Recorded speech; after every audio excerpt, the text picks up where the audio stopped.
Dave, shut up. Nobody cares. Just play. We need to play to win. I was like, yo. I did Flex. language, but I was like, yeah, Dave, no one cares about you right now. We're trying to win a natty. Dad used to tell me all the time. Son, don't worry about the mules, just load the wagon. What's up, guys? Welcome to another episode of Rock Chalk Unplugged. I'm Chris Teahan. I'm here with my co-host, Mitch Lightfoot, and we got another great guest today, maybe one of the biggest shots in Kansas history in the national championship to kind of close it out, Dave McCormack. Dave, how you doing?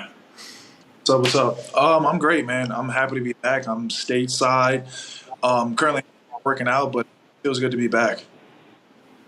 Dave, super excited to have you back. I wanted to give the fans kind of an insight what you've been doing since the national championship. I know you've been overseas. Give us a little bit about that and give us an update. Yeah, man. So went through the whole process. Kind of early August, I headed out to Europe. I was in Turkey, and man, it was honestly it was a hell of an experience. So with Turkey, I was in Istanbul. It's 20 million people, super crowded, but the lifestyle is amazing. They have a lot of beautiful places, great. Indulging myself in the culture, the food, the atmosphere, all of that. And the team was really cool. So I played for one of the biggest clubs that's out there. They have a lot of support, a lot of fans. I had a lot of Big 12 players that ran through it as well. So it was me, Matt Coleman, who played at Texas. I played with Matt Mooney, who was at Texas Tech for a while. So it was really cool. I had a lot of familiar faces, and I felt really comfortable, honestly. And you and Matt Coleman played AAU ball together. And did he go to Oak Hill too, or did? He went to Oak Hill too. So it was honestly crazy how it all happened. So I finished summer league. Me and Matt were actually on the same flight back home to Virginia. And he told me, he's like, yeah, I think I'm gonna go overseas this year. And I was like, all right, bet, cool. Just we're always gonna stay in touch. And he came, and it kind of felt like a good for me. And as I'm talking to the GM and the faculty of the team, they were saying, oh, it's interesting. We actually have somebody from that area. And I was like, all right, cool. That's super cool. And they were like, oh, Matt Coleman, do you know him? And I was like, I've known him since I was 8. I was 15 minutes from him. We're super close.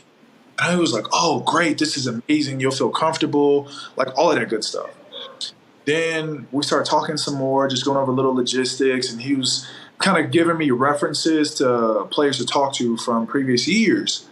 And I was like, okay, bet. And he was like, actually, we had a player that went to Kansas too. And I was like, who? And he was like, Diedrich Lawson. And I was like, where? He was like, yeah, so Diedrich played the year before. I was like, Diedrich was my roommate. I lived with him as well. And he was like, man, this is crazy. He was like, it sounds like fate, because both of them could tell you couldn't feel any more comfortable. So it was definitely a great flow into the transition of moving over there.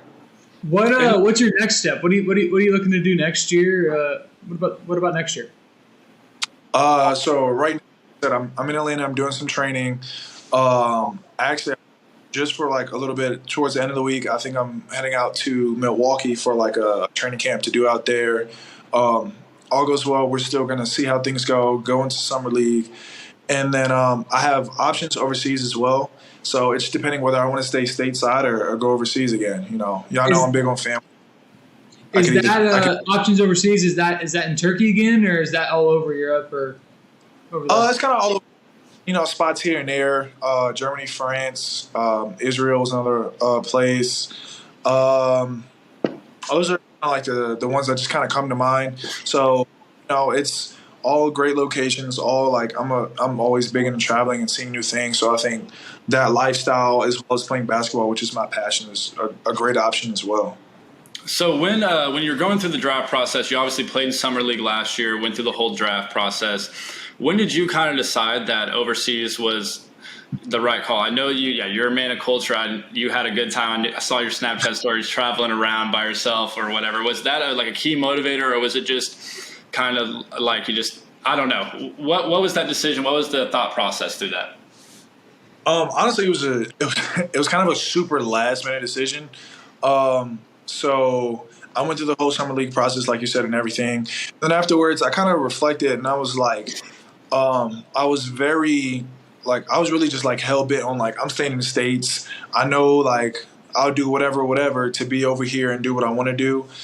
whereas some advice came to me from a good friend. So my mother, and Emmanuel Quickly, his mom, they were very close, and they were saying, just always be open for anything. So, I just decided to open up my options and see what's overseas. And that was honestly like a really good club, a really good opportunity, good teammates, all of these things. So I was like, you know what, I'm going to be open to just doing this. And once I told the team, I was like, cool, I'm all in. They were like, all right, great. So like, say this happened on a Sunday, Monday type deal. I was like, all right, great. They were like, we need you here by Friday, Saturday. And I was like, oh shit. All right, let me just throw my whole life in the bag and, just pack up. So it was a really last minute split decision, but I think it was a really great decision as well. I think it definitely helped me grow not only as a player, but as a person too. Did Matt Coleman, like Diedrich playing the year before, and Matt Coleman being there when you got there, did that play a role in it? Like just kind of making you a little bit more comfortable? For sure. It definitely did. Because, everybody's about comfortable. I was like, I knew Matt. I hit Matt up. I was like, yo, what's good? Is this the team that you're playing for? And he's like, yeah. I was like, yo, bro, we finna be on the same team. He's like, we already got the chemistry. We was in high school. We already knew how I rock. Another player that I knew of, but I didn't have, like, the closest connection, I just texted Jordan Usher. Like, I knew of him, so we came in all on the scene. We were all young athletes. Like, some played G League, and some played college. So we were both like all young Americans. So we all kind of bonded over that while we were over there. And I think it was just kind of a interesting kind of, aspect. We all kind of had the same point of view. It was all of our first seasons overseas as well. So we're going to go through this and we're going to go through it together. What was your biggest, welcome to overseas basketball? Like, I know it's very different than being at KU, and I can say that from experience, but what was your biggest, welcome to Europe, welcome to something new? Bro, honestly, it's crazy. Like, one of the wildest things is probably the practice schedule. Like, no bullshit, right? So, we all of us are used to boot camp. We're like, all right, we gotta do the running, we gotta do this. All season long, we had 2 a days, sometimes 3 a days. I kid you not, I can't make it up. It's it was just so different. So we'll get up, we'll do our lift, then we'll do the basketball development, then it'll be another kind of practice run through type deal, maybe a little bit of conditioning. You'll go back to the crib. I'll usually probably nap, try to get something to eat. Then we'll come back and we'll have a full blown practice again. And then sometimes that'll be the 2 a day, sometimes the 3 a day. They'll schedule it when it'll be lift conditioning in the morning. You'll come back afternoon, which is shooting, drill work. And you think that usually takes about an hour? Nah, sometimes that'll be hour and a half, maybe 2 hours. Damn near a whole practice. Then you'll come back at night. You'll get in the gym at 7 o'clock at night, do a full-blown practice again. Sometimes, depending on what time in the season it was, whether it's later or earlier, it could be, 2 hours, or it could be 2.5, closer to 3. Getting out of the gym at 9 o'clock, 9:30 at night. And I'm just like, bro, this is something I've never thought before. It's wild. It's almost a mindset of if we practice 3 hours and we win by 15, that means if we practice if we practice 6 hours, we'll win by 30. It's the more add-on is the better. Yeah. What you were telling us a little bit beforehand, the passion that overseas fans have for basketball, and you played at a place at KU that has a ton of passion. The fans are super into it, but the story you told us was over the top. Tell the fans about that one. Yo, all right. So, I love Rock Chalk Nation for sure. One of the most diehard fans wherever you go. Actually, I didn't even tell you all this fun fact. I was in a game. It was one of the games I actually didn't play that game. I think I was out because back spasms or whatever. But as I'm walking through, I think it was during halftime or warm up, all I hear is, Dave, what up? And I was like, all right, cool. It's one of the fans. But the English sounded great. So then I turn and I look. I kid you not. It might be the same shirt that you got on, Mitch. Full-blown Kansas fans all the way Turkey. And I was like, yo, we are really global, worldwide fans everywhere. And I was like, yo, this is tough. It really meant something special, to be honest with you. I don't remember who they are. I didn't get a chance to meet them. They dipped out before I got a chance to meet them, but shout out to them for sure. But no, so the rivalry in the fans over is crazy. So they always told us, like, if you're gonna have some visitors come to only home games because it gets hectic. You can't have opposing visitors in the gym just because it gets like hectic to go back and forth. They'll go back and like some things might get physical. And I thought it was like an exaggeration, like maybe they'll throw a beer can or something like that, like something common. No. So I asked them, they said we have a rivalry game. It was like an hour away, whatever. So I'm like, no, can I have people come to the game? They're like, no, definitely not this game. Any game that I had like family or somebody come to, it was definitely home games. And I made sure they were in a protected, solid spot because that's just baffling. Like they take the rivalry serious. Like I've seen Jayhawk tattoos, but like our mascot was an eagle. I've seen full-blown eagles on the people's bags, necks, all of that. They're very diehard. That's insane. And I never thought about that until I saw a clip of Jokic maybe saying it early in the playoffs this year. They're like, "Is that the best environment you played in?" He was like, "Brother, I played in Serbia," and they showed the picture of their arena, and he was standing at half court, and they're lighting off flares and doing these crazy chants. Oh. It looked like a riot more than it looked like a basketball game. So one of the things, all right, so our very first game, again, I swear Big 12, Kansas is everywhere. Our very first game, we traveled to France, and we played a team called Charlotte. Perry Ellis was on the team, actually. So shout out to P. Ellis. He had a great game, but I don't team because we lost by like 30. I'm not gonna lie to you. I had my game, but like it was crazy. So you'll hear the music and stuff before tip off, and this is another like kind of wake up moment. I was like, I'm really in Europe because when the ball is tipped up, everything goes silent. It's all about the game. No, as soon as the ball is up, the game is going.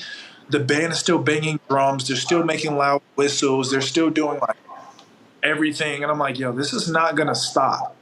And like, if you taunt the crowd, they'll throw like pennies, quarters, whatever onto the court, and I'm just like, one time I picked it up and I like tried to hand it to the ref.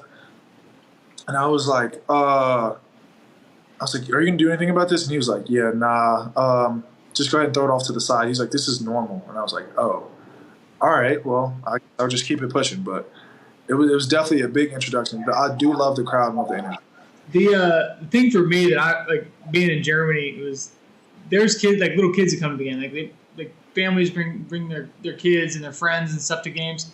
And they're at the games and like, in the warm-ups, they're playing all American rap, and like these kids don't speak a word of English, but they're singing these rap songs, and they're singing, and they play the explicit versions. So like we're sitting there, and I'm like, this little kid is like rapping, like 8 years old on the sidelines, like singing every word to this like real rap, and I'm like, oh, you don't know what you're saying, like, and not the slightest clue. They're just gunning off. They're like, yeah, no, this is my favorite song. And I was like, if you realized the things that you were saying, you would have to stop. Like there's no way, but it's crazy. Easily. They're like, no. And I'm like, no. You guys were talking about you were talking about the practice schedule. I worked out with a bunch of like players that went overseas when I was in high school, and they were talking about the conditioning test you have to do right when you get there. Did you guys have to do that when you guys got overseas? For sure. I had to do like a full body strength and conditioning test. It was just kind of like all body weight stuff. It was like how many push-ups you can do and like however many times, pull up, kind of like wall sit, squat endurance, just to kind of see like any type of muscle endurance. And then afterwards you went straight in your conditioning test to see how fast and how you run while your muscles are fatigued. And then based off of that, they wrote a specific strength and conditioning program. Mine was a little different. I did as soon as I showed up, they took me. I'd flown the entire day, and I was like, it was like a 30-hour travel day. And so I land. They take me I fly to Paris, and I go from Paris to Stuttgart, and Stuttgart to Kirchheim, and I get to Kirchheim. They take me to this it's like almost like a physical therapist type thing, and they made me like do all this like physical testing, like I had balance, like test my flexibility, They would ask if you had any other prior injuries in the past and do all that stuff. But like, so I'm awake for like 32 hours, I think. And I go from the doctor's office, they're like, yeah, you have to practice now. And so it's, Oh, God. I'm going on like 34 hours of being awake. And I went through a practice, and like by the time I got out of that practice, I'm like sitting there in the locker room, like not dying, but as close to being dead tired as I've ever been in my entire life. Well, you got the jet lag. There's such jet lag. But honestly, it did the best for me because I was able to like stay awake till that next night, and I could sleep my way through and like just wake up and be good. But like the jet lag going there wasn't as bad as the jet lag coming back. Like I was waking up when I got back to the States. I was waking up at like 3 a.m. I'm sure, Dave, you're still going through this. Like, Bro, I was actually the opposite. Like going there, I didn't go to sleep. So I got there, and when I touched down, I'm like, all right, cool, we'll get you some food and get adjusted. I didn't go to sleep till like 6 a.m. that next morning. But then I guess since I came back, when I came back, I came kind of already at night. So I got home at like 3 a.m, and I was already tired from the travel. So I got right into a normal sleep schedule. yeah, it's wild, dude. It took me a little bit to be like not tilted that they made me practice on absolutely no sleep. But it was all good. I would have been kicked off the team first day if you kept me up for 32 hours straight and then said go practice. I would have lost my mind first time someone said anything to me. Yeah, no, it was definitely interesting because like the coach is like, hey, he doesn't know everything yet. He's just his first practice here, so like at least he was like understanding because I was a ghost of what I usually am. But Did your coach speak English? So I had a Serbian coach, he's Igor. I forget his last name, like Pekovic. But I was about to say Ilicic? Nah, he's a Serbian. He's a Serbian dude. Like, and generally, like Serbian coaches are known to be like super hard ass and stuff. And my coach was, don't get me wrong, he had coached us hard, but he was very. It was very different than KU because I feel like when you get to the professional level of basketball, like it almost like swings and the player has more. For sure, more of the There's same. there's no rules over there either, like practice wise, right? No, there's no regulations or anything. It's just about at least open gym time. About it. Yeah, so like that, for us, like I think there's. I'm not 100% sure, but like it wasn't like our practice schedule was crazy or anything. I mean, we do 2 days, but at the same point in time, like it's very different than when you're in 2 days at KU because 2 days at KU means like you're practicing, like you have schoolwork going on. Like no, we're just over there straight hoops, so like it's kind of like not as bad. Like it's pretty okay, Oh, for and you're there to hoop, but More what'd you say? I said more casual than anything. Yeah, it's more casual, and plus you're getting paid to do it, which guys now are getting paid. But when we were majority of the time when we were there, like it's not like we were getting paid to hoop or anything. So speaking of getting paid, Dave, I want to hear what is your opinion on the whole NIL, and obviously we capitalized on it for our last year and probably set up the guys after us with the hype coming off of the national championship to make some money. But what is your opinion on it? And do you know how much those people made? Do you know how much like Jay Will and Grady and them made? Have you talked to any of them? I haven't, but I know the bank. Yeah, you don't. I won't tell you. It'll ruin your day. But yeah, continue on. You stick to your It's cool. I went professional overseas, and they're just like, yeah, bro, I dropped the bag too, and I'm still in Lawrence. I'm like, bro, it's cool. I'm already knowing. But no, I honestly have like a mixed opinion about it. So like, I'm all for like, go get the bag, bro. Like, you have definitely put your body and put so much labor, blood, sweat, and tears, all that into like what you deserve rightfully in doing so. You know what I'm saying? We've all been through at least 4 boot camps, and the constant, coach might come in on an off day and he's like, well, I don't care. Just get on the line, run. We've done that. I don't even remember, was that charge drill circuit? Like, we've done all that. And you're like, yo, if I just had a little compensation for this, it won't be as bad. Yeah. You know what I'm saying? So, but I'm all for that. But at the same time, I look at it and I just like, outside looking in, it's like players are no longer like going to universities to play for the like love of the game. Like, they're going to get a bag, or if you're staying there, or if you're trying to leave, it's not leaving for a better opportunity. It's just like I'm getting a bigger bag. So, like, if somebody leaves, they're like, oh, I'm not playing as much. And the schools can now promise you money without playing time. Like, yeah, you were playing more at Kansas and you might get less money, but we'll play you more with a little bit less, or we'll play you less and you'll just get more money. So you could just pocket money with less playing time. And at that point, it's not about basketball. That's just you just trying to make a business proposal, which I can't knock you for, but like I think it definitely depreciates the value of like what's going on. And I think that'll change with like talent. Like everyone looks at talent on a team will be like ranked number one just because of who they have on the roster. I just think that schools who can sit there and not discipline their players, but get their players to buy into the actual program and not worry about the money. Like, I mean, I would love to say Kansas and like Michigan State, like Tom Izzo's not going to let that kind of stuff happen. I think that those schools will kind of pull away, and then we'll see the settle back where it's not like, okay, I only played 20 minutes a game and got $100K. I want to play 25 and get $1 million. For sure, yeah. I think that's a discipline in how, ours separate themselves from, the common or maybe the ordinary of what else is going on. I think the fact that there's like the one-time transfer policy and NIL is a thing. I think that's going to make all of college basketball like a free agency, and you're starting to see that this year with the transfer portal. I mean, KU loses. We end up losing like 9 dudes. I think it almost. It may have been 9 or 10. I feel like it was like 9 or 10. It was so heartbreaking for me because I was like, of course I was over there, and I'm just looking, and I'm like, yo, that's Lil Bro, he's gone, and I'm like, oh, it's Lil Bro on too, and I'm like, yo, just what I'm saying, we were all close in our brotherhood, and just being like in McCarthy, being around like everything is a familiar face, and we'll always share the bond, of course, but it's just like you would love to see them just continue there the same way that you did, Yeah. And I think part of the stuff that has to do with that is like Coach Self is bringing in some real dogs now, and like he's like, it's not recruiting. It's a business. At the end of the day, we all know it's a business. Like it's not recruiting over you. Like it's Coach Self is doing what he has to do. You know what I'm saying, for the following. Yeah, it's not personal. So I think those guys that were there are starting to see these new guys coming in. That even if you think about like the Ernest situation with Hunter coming in, like you've got to. It's going to be hard to see what's going on, and that's why you can respect it. You obviously.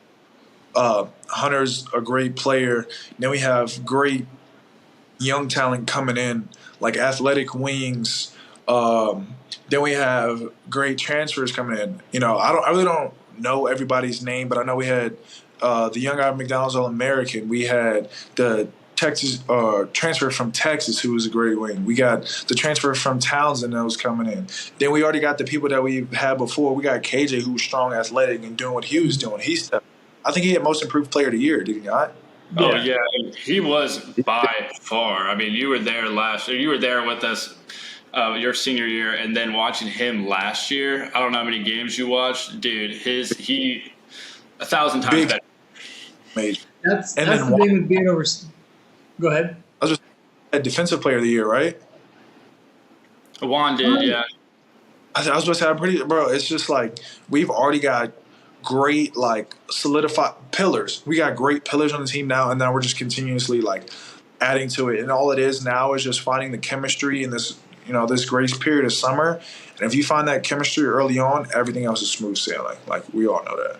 And I think you can compare, like, last year to your sophomore year, Dave, and our junior year. Like, obviously, the COVID year, and we had a bunch of guys leave. It was sad to see them leave, but in reality, it was kind of like, okay, good. Like, we weren't going to win with those guys. We had our chance to do it. We didn't do it. And that was the same thing last year. Like, we won the national championship. We're not going to tell people to leave. We're going to try to play that way. And it just didn't work out. And I think everyone was realizing that. And, yeah, just kind of turned over. But, yeah, we got 5 dudes. If they could play 40 minutes, I would choose them to win the Natty for sure. And then we have a bunch of talent coming off the bench. And there's just not a coach in the nation that I trust more than Coach Self to get those dudes to buy in. And I think that those guys came here for that reason. So, yeah, I think that we did a good job in it, and we will continue to do a good job in it. But there will be a bunch of different reasons that NIL like kind of struggles, and we'll see more FAUs and stuff get into the Final Four because they'll have some dudes transfer, pay them $200K, and they'll buy in and want to win. That's crazy to think. The fact that it's all it's going to take is like one donor being like, okay, I'm going to back their collective, and we're going to go get guys, and now you're going to have teams like we talked about this earlier during March Madness, Chris. Like it can be either way. It can be kids are going to get poached from schools like FAU and Fairleigh Dickinson, or schools are going to have those donors step up and bring in new players. Like they're going to bring in fresh blood that with that NIL money. So it can go either way. I would probably venture to say it's going to go more the way of bigger schools poaching from mid majors and taking and coaches, definitely coaches, but like collectives going and looking at what's the all freshman team in the Western Athletic Conference? What's the all freshman team in Mountain West? Players, like, you know what I'm saying? Just taking the big fish in a small pond and just adding that big fish to a bigger pond. Yeah. I mean, and you can do that with bigger dollars, and I think I was looking at stuff online about this, and they had talked about how like NIL is just completely like throwing a wrench in everything when it comes to like. I told everybody that was happening as soon as we started doing NIL, and they were like, "We're getting taxed as private contractors 30% clip," and I was like, "Everybody's going to start going to jail in 15 years." Yeah, we get taxed 30% on every dollar we make for NIL because we're private contractors. They don't pay our taxes when they give us the checks. We have to pay our own, and so it's 30%. Whoa, bro! So have they gotten to anybody yet, or you know what I'm saying? Have they even started that type of filing yet? NIL hasn't been around. It hasn't been around long enough for the IRS to really like catch on and stuff. But the thing that I see is like you're gonna have like the NIL collectives, and unless they're doing it correctly, and you have like not I'm not saying a tax person on staff, but you're getting good tax advice from a good professional, and you're having lawyers with you that can legitimize what you're doing from a tax standpoint, then you're gonna be in a world of hurt because like. You're doing this, and then you also got like kids literally just fresh out of high school, bro. Like they're, we're gonna be like mid 30s, 40s. And you're like, yep, so and so got locked up just because a little bit of tax. He didn't pay his taxes on his NIL money. He thought it was all good. He spent it on an SRT, and now he has a smooth little jail time now. I mean, dude, I was a fifth-year senior, and after the season, we started like bringing in the cash, and someone was telling me about that. I was like, oh, I completely forgot about it. So I think that's important for schools to do it. And KU did a good job of it, bringing a tax expert in and kind of just giving us a teaching class. But people are going to have to do that because there's a lot of people that don't know any better. And I think it's probably like 95% of college athletes. Like I didn't really know. I never thought about it. You just get a check or whatever, and you're like, all right, yeah, put that in my bank account. I can go get food this month. Spending money. Bro, I think they might be getting paid more than spending money or food this month money now, Chris. New car this month money. Or you're just duck and run. Anyway, Dave, I wanted to circle back to talking about you getting recruited by KU. We talked about this with Kevin McCullough, obviously Och, CB. They all had great stories about their first interactions with Coach Self, and it's yourself being a McDonald's All-American. Talk about your high school recruitment and how that was.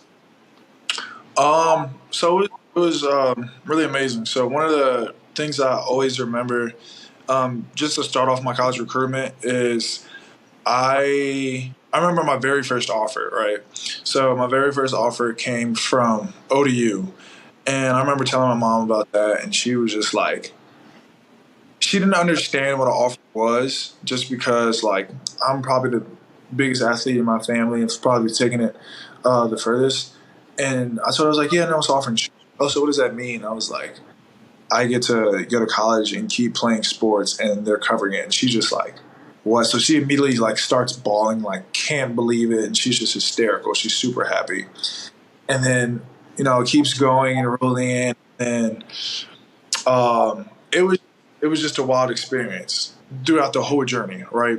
And then Kansas is probably the funniest thing that's ever happened, right? So, of course, it was easiest to do unofficial visits driving up and down the East Coast. But I'm getting letters in the mail, and unbeknownst to my knowledge, I'm getting letters from Kansas.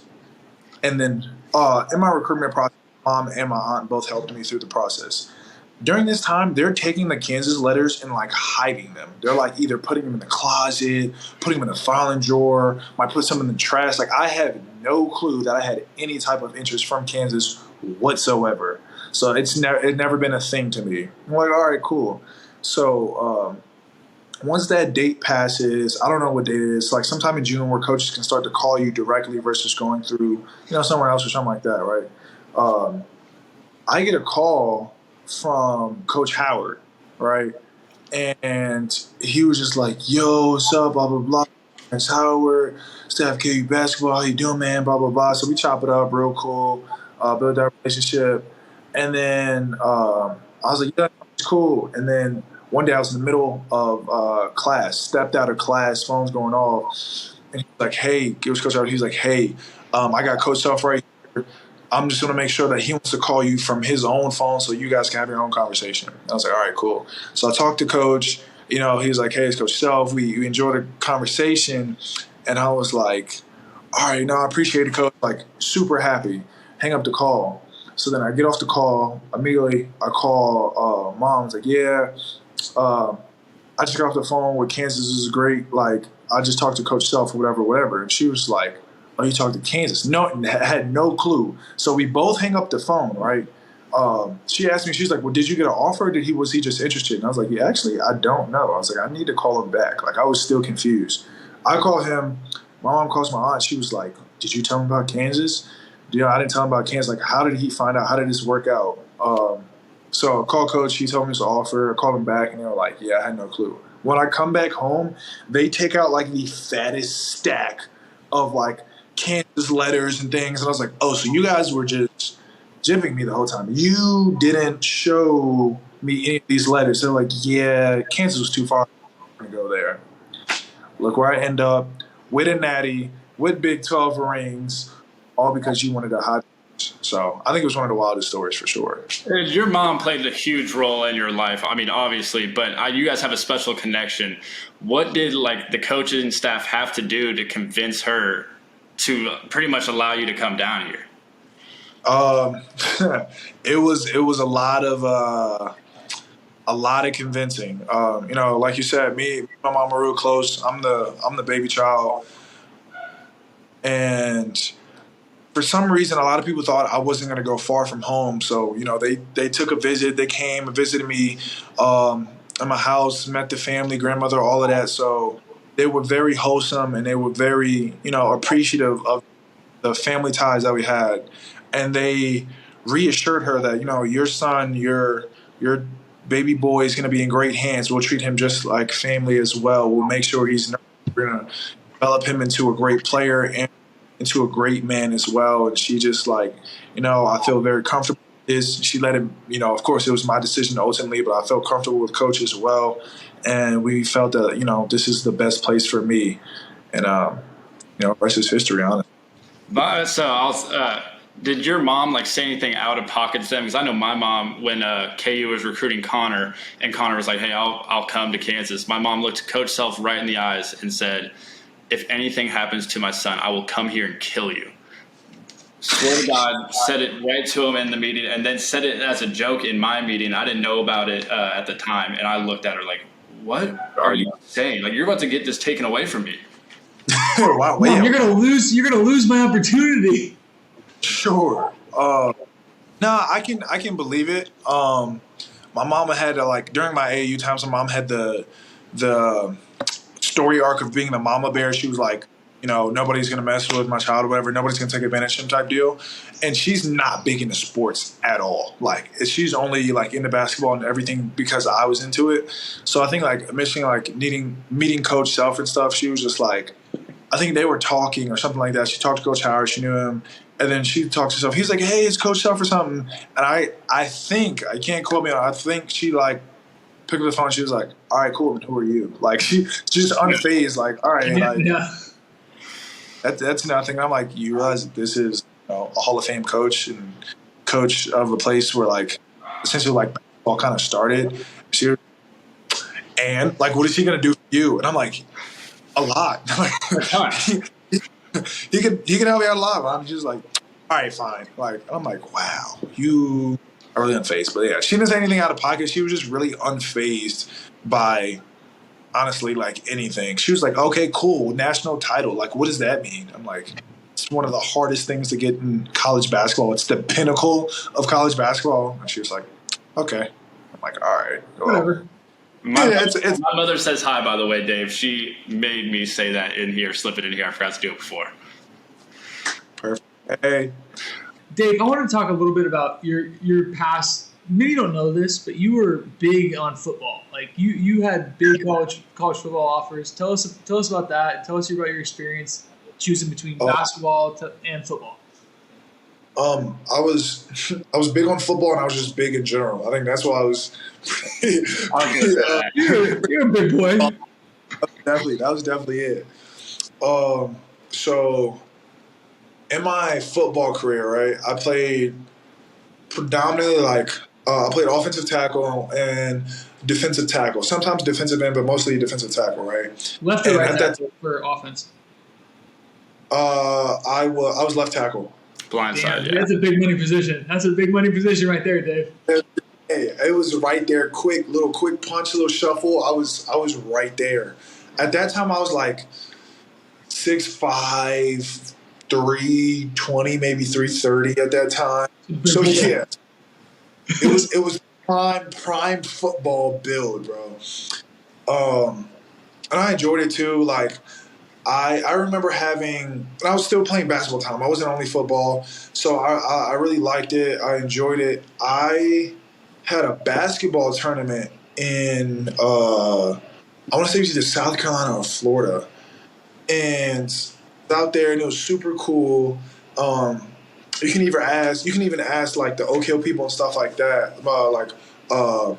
Coach B-Rock, Coach Smith from OKO, they know. We just finished a practice, and Dabo was walking out of the gym, and Dabo saw me, and he was just like, "Yo, you're a big guy, solid, strong legs or whatever." And I was like, "Yeah." I was like, "You know what I'm saying? I play football a little bit. I used to play sometime." He was like, "No, you're joking." I was like, I'm so serious, coach. He was like, "Let me see your shuffle one time." I literally just like did a quick shuffle, and he was like, "If you're ever serious about football, like you gotta get into it." And I was like, "Are you serious, coach?" And he was just like, "Yeah." And I was like, and I like for a second I did think about it. I was like, I could really run up in football, but then I was like, yo, I like my knees too much. The chop blocking on defense is crazy. So I was like, I'm gonna stick to basketball. I'm gonna enjoy it, and I'm gonna live with that because that football career and that collision, that lower center of gravity, that wasn't me. I think I grew out of it too. Like you don't see any 6'10" football players walking around. You do see a couple of them, and that one defensive tackle for the Ravens or whatever. It's like Is that the same dude that was at Georgia? No. So this guy's older, and he's 6'9", and when you see him on the field, he looks like a Hulk. He looks like he's 8 feet tall. Dave, so how did you transition from being 6'5", 320 to being 6'10"? Like what did you end up being? Like 240, 250? Well, yeah, 245, 250. That's like 70, 75 pounds. Like how do you lose 70, 75 pounds? Like that's impressive. It was like super dedication and everything. So I started off with like small things. Like to this day, I still got a crazy sweet tooth. Like, you know what I'm saying? I love sweets. But like I integrated the system to anything that I did. I call it the punishment system. Is what I did when I was younger. And it was just like, bro, I would love like, I don't know, like cheesecake or something like that. And I was like, all right, cool. If I decide to have like this slice of cheesecake now or cake or ice cream or whatever, I would add type of physical exercise to it. So I'm like, all right, cool. For cheesecake would be 15, 20 burpees. If I want to do ice cream, it would be, 25 to 50 push-ups. So if I want to do this, it would be something else correlated to whatever. And I had like a full like deal. And it made me do one of two things. It was like, if I really wanted it, I have to do this exercise. Not saying it burns all the calories, but at least it gets me active. Or it just makes you not want to eat it as much. So it kind of curbs the appetite if I was really that lazy. And I think that's what really kind of helped me stay dedicated. And then after that, it was kind of just lifestyle reinforcement. Family got in supportive. They started doing it too. So then from then you slowly dropped off and everything just weight sheds off, all of that. Now that's incredibly disciplined for like how young you were in high school. I mean, I'm just now starting to be able to be like, okay, yeah, hey, I probably shouldn't have 5 pieces of cheesecake tonight. That's because I just sit in office all day. But for you to be active and have the discipline to do that, what was the switch in your head where you were like, okay, something's got to change? Was it a moment, or was it just kind of you were just tired and knew that you weren't playing football, so you needed to probably get down a little bit? It was a little bit of both. It was like definitely the football portion. I was like, of course in football they want you to be bigger, like bigger is better, whether it's, lean mass or if it was like, being really, Aki type deal. But it was also in basketball too, because I was like, yeah, it's cool. It's great for the post and stuff like that. But then I wanted to be explosive. I wanted to be, quick down the floor, rim running, whatever it is. And then, somebody told me, it was like, look, in order for you to be, at your peak and stuff like that, you also need to fall in love with running. And running's not easy when you're big. So I was like, so I definitely gotta find a way to do what I want and excel. So it was a little bit of a motivation and also like kind of falling out of football as well. And you did it again in college. I mean, we've talked about it on the pod before, like Ochai did when he came back for his senior year. That summer before and kind of the summer before the COVID year, you were really, really locked in, like always on the versa climber, getting extra work in. And that's something that, honestly, I don't think I really have seen anybody talk about, but you were dedicated. I went up there a couple times in the summer, and I'm 6'5", 200 pounds, pretty skinny guy. And I was having a hard time carrying my weight around. Was there like a motivation like, hey, I want to win a Natty, or disappointed from last year?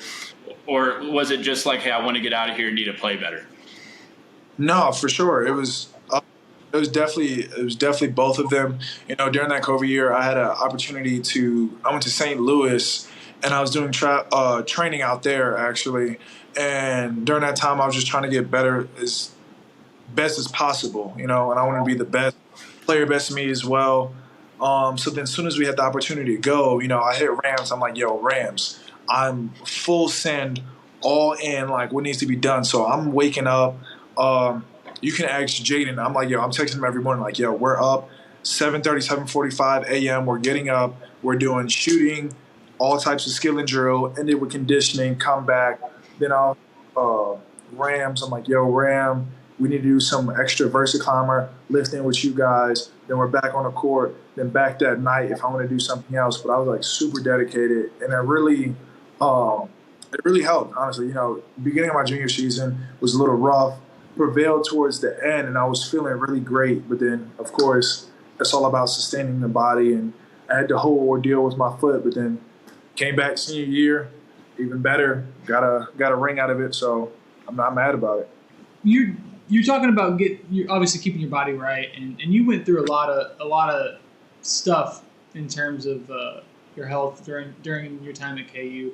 When you get hurt, I don't think people truly understand like not how serious we take it. I think that's a wrong way to say it, but like we're in the training room like 3 to 4 times a day, waking up at 6 a.m. Like tell us about that. Tell us about the dedication that comes in when you're hurt. Like it's not just like, hey, we're just gonna rest and get better. Like talk a little bit about that. And your stuff was lingering too. Like it wasn't stuff that was like, hey, just 2 months until it heals. I mean, your sophomore year, the COVID year, that was from before Big 12 play through the rest of the year, and just constantly fighting through it, knowing you were in pain and like not even being 100% mentally and physically. Yeah, just wanted to let that one out there. Definitely the entire time, bro. It was just like Mitch, people don't know entirely. Like they think, okay, well, you got to show up for practice. You'll be in and out 2 hours, whatever, and there's the rest of your day. And it's just like, no. Shout out to Chad. Both of you know, like Chad will hit you up like, all right, cool. Come in the treatment room.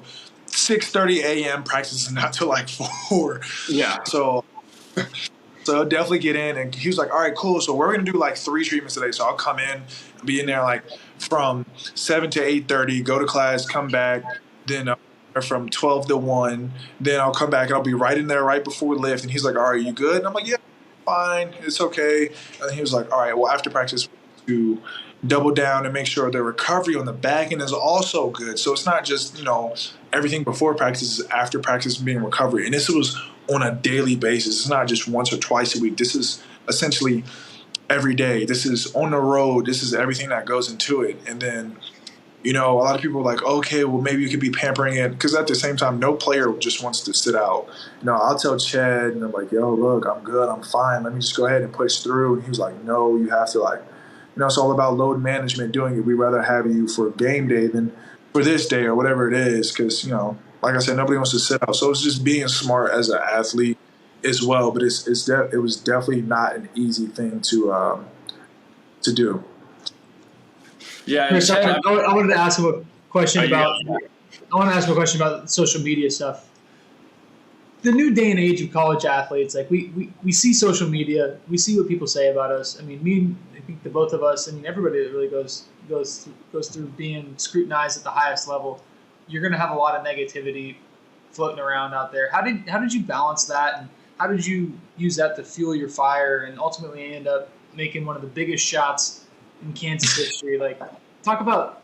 Do you look at the stuff people say about you? I do. Man, I'm not gonna lie. I definitely do sometimes. I look at it, and sometimes I find it amusing, and I think it people get creative with. I can't say it up here, but they get creative with some of the things that they say, to say the least.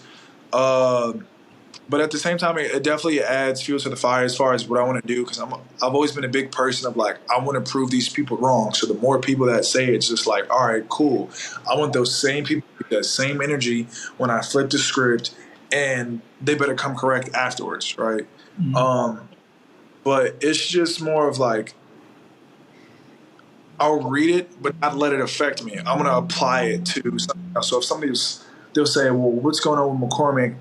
He's looking slow. His feet can't move. Get him out of the court. And I'm like, all right, cool. All that means to me is Rams. We need to work on some agility, work on some speed, whatever.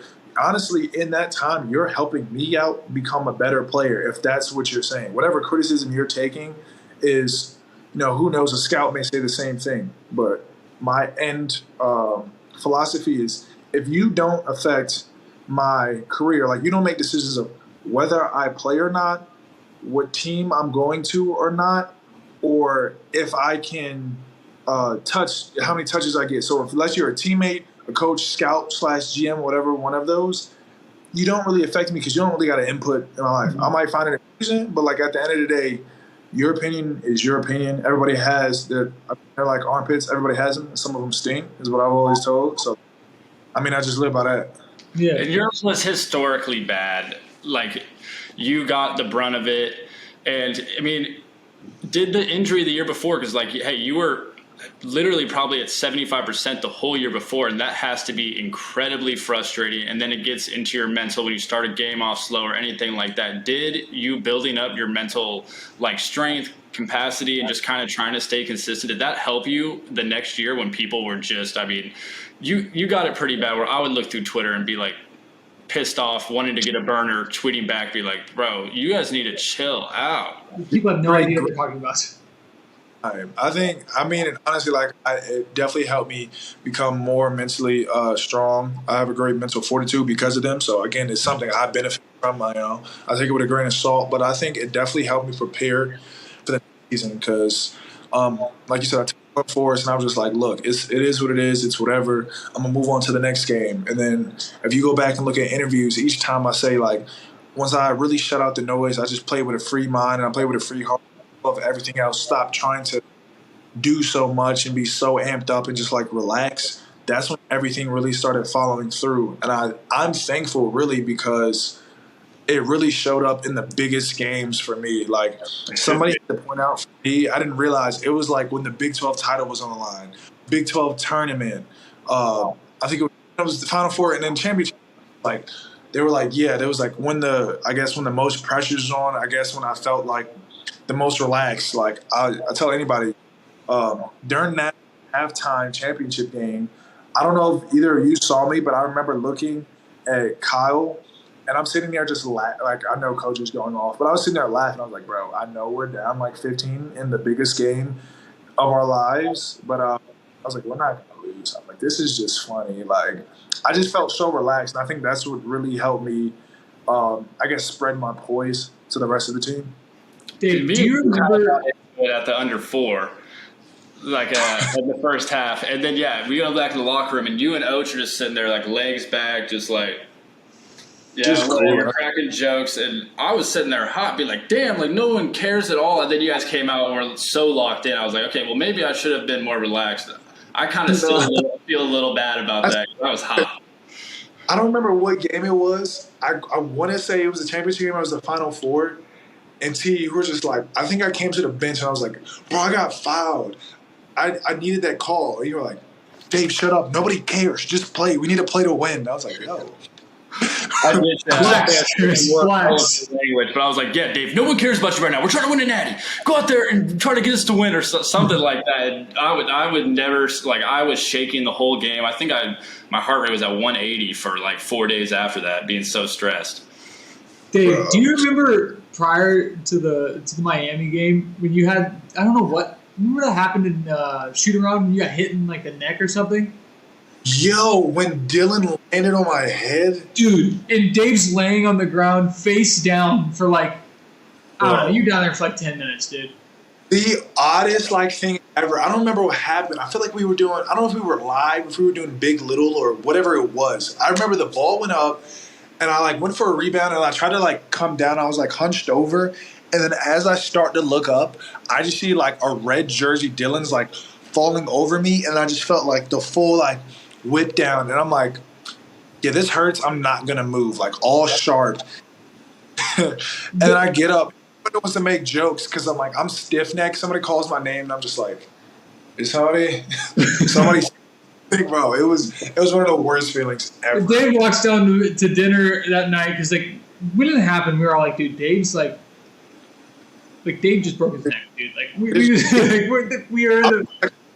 We're gonna need a neck brace for sure. Like Chad was like, all right, cool, we're gonna get you in a scan. We're gonna make sure everything's good. And I was like, I need so because this is not gonna cut it. I'm gonna get backdoored every 5 seconds if I play like a robot. Dude, it was too. So when we saw you down, it's like, oh, this is serious. And we needed you for that Miami game. Like their weakness was like pretty much the big man. No, 100%. Bro. It was kind of crazy because like we were all like, dude, like, what are the odds of this? Like, why now? Like, but at the end of the day, just bro, so many things leading up to that. That road was just intense. At the end of the day, shout out to Ched. He kept us all out there, man.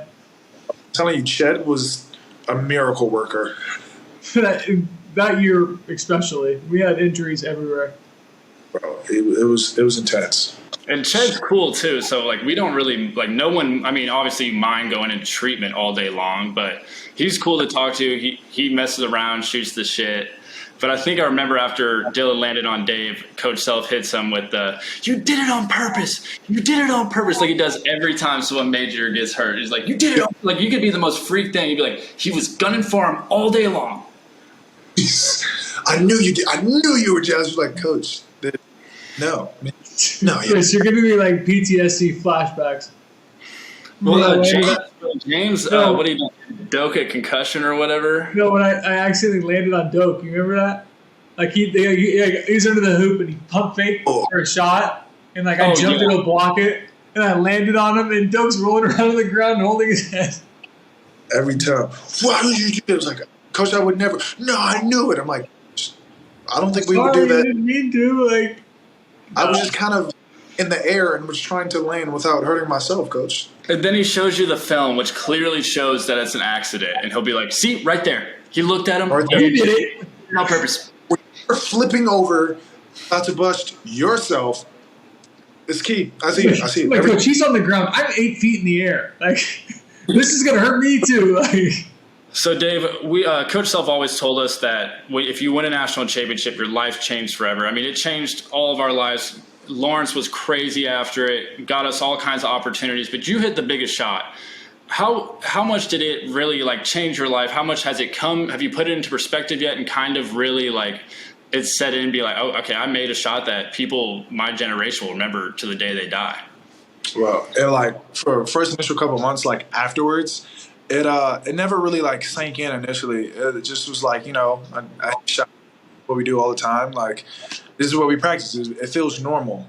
And the people are like, no, you'll be remembered in history. Thank you so much. I have people like, of course, congratulating me, but also like, I've always loved Kansas. I'm so glad I could see a national title in my lifetime. Like, I appreciate you so much. And I'm like, I just, I did something. I didn't realize for how much of a bigger picture than us and the team it was until I saw that mural that came outside of the locker room. Like, once we added to it, and then, like, you see the hook, you see CB's yell, you see everybody's, like, impact. And I'm like, yeah, we're really, like, cemented in history. And I was like, that's when it kind of – I was like, at no point in time can I, like, go back and visit Kansas. It could be years down the line. I could have kids and everything. And I was like, I'll go down, and I'm like, yeah, that was me. I kind of hit that jump shot, and now I have a ring as a national title. But,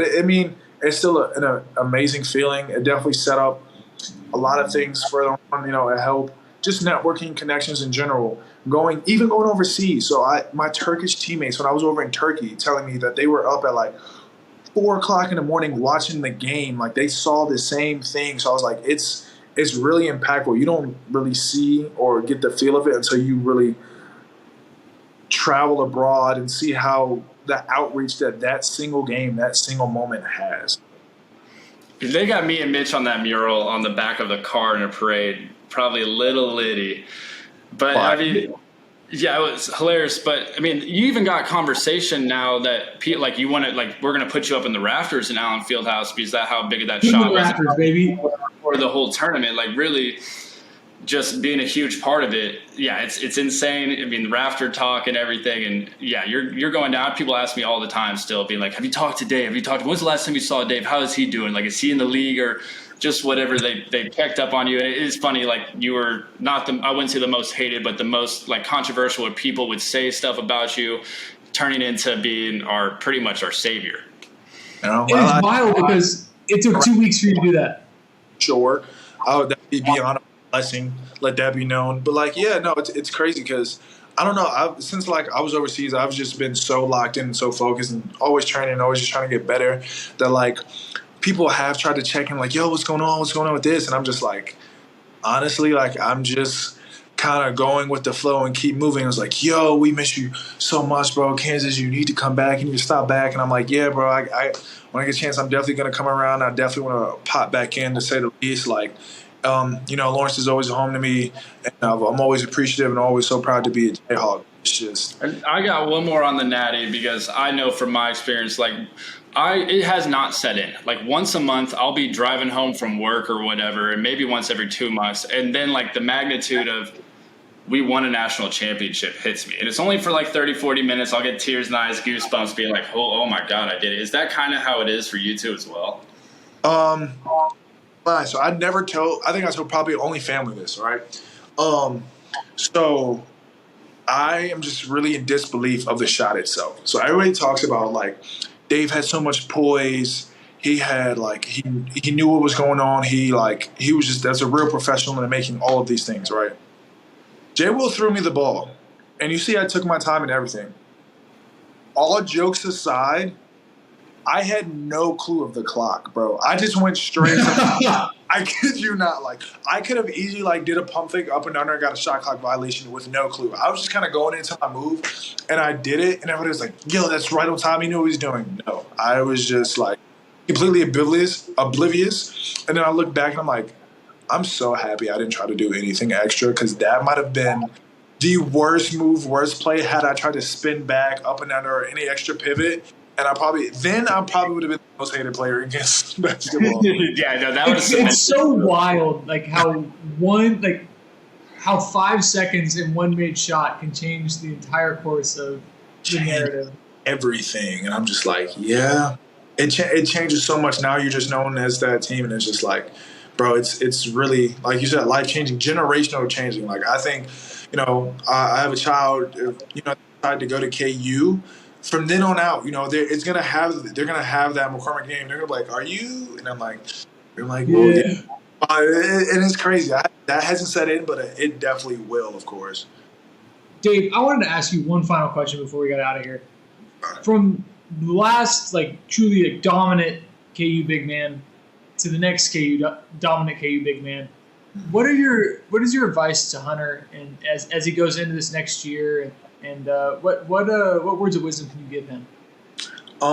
First off, Hunter's already an elite player. He's a great big. He has the notoriety. He has that skill.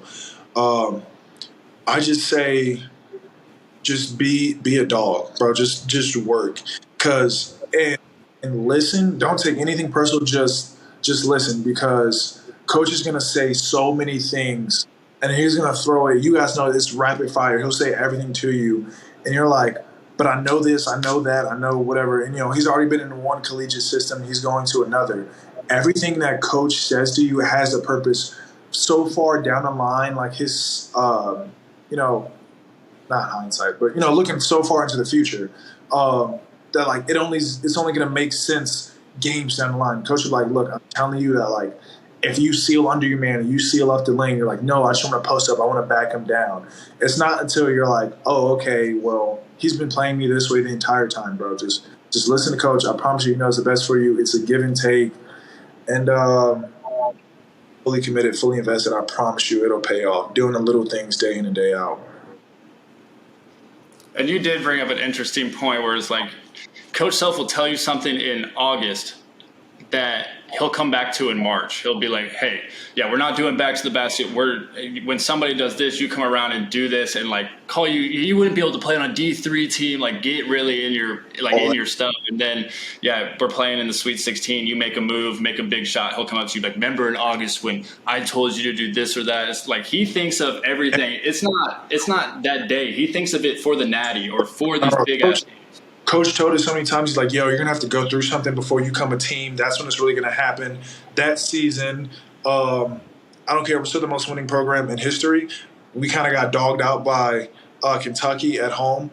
And that was the defining game. That's what we needed to go through. That was our catalyst that he talked about that honestly sent off the rest of the year for us, that solidified us winning that championship. He's like, this is the moment. This is what I said you guys needed. That punch in the mouth, that kind of, all right, we've been humbled. Now time to build back up and nobody be able to stop us. 100%. That was for our career too. Or Mitch, you can feed off of this a little bit. It goes for our career. I mean, your 3 years before we won had to have been, arguably the worst in Coach Self era. Inconsistency, all of the off-court stuff, all of it. We went through trials and tribulations to get to where we were, and we really went through it. We certainly paid for it, and I think the fact that our perseverance and that core group of guys, we've been together for such a long time that we built up. Really the new guys that we added, I think about J. Cole and Remy, those are the only two new guys that we had added to that group. And we were so close, and those guys were veterans as well, so they plugged right into the system. And it's a testament to the fortitude of that core group and Coach Self and our support staff. And I think that it's not something that happens all the time, and I think that it's not something that you'll see. It'll be even less common now that the transfer portal and name, image, and likeness is around. But I think we should remember it and be thankful that it happened. And I know I certainly am. But being able to play with guys like you guys it was the greatest honor I've ever had, and I'm super stoked. I always look back on it, and it makes me it gives me a sense of pride, and I just want to say I appreciate it all. For sure, bro. It's definitely been with you guys. Yeah, and we could all three go all day long. We haven't even stopped, and we're an hour and 15 minutes in, so we're kind of hitting our limit. We have a million more stories and have gone through just about every up and down, and probably the lowest points of our life. We were all together for it. Sadly, but obviously paid off in the end. But hey, Dave, appreciate you coming on. This was great to catch up and just have a conversation and kind of talk about what's going on right now. Appreciate you coming on. No doubt, man. I appreciate you having me. Definitely be back in at some point in time, bro. We're going to make it happen. 100%. All right, Rock Chalk guys, thank you for tuning in.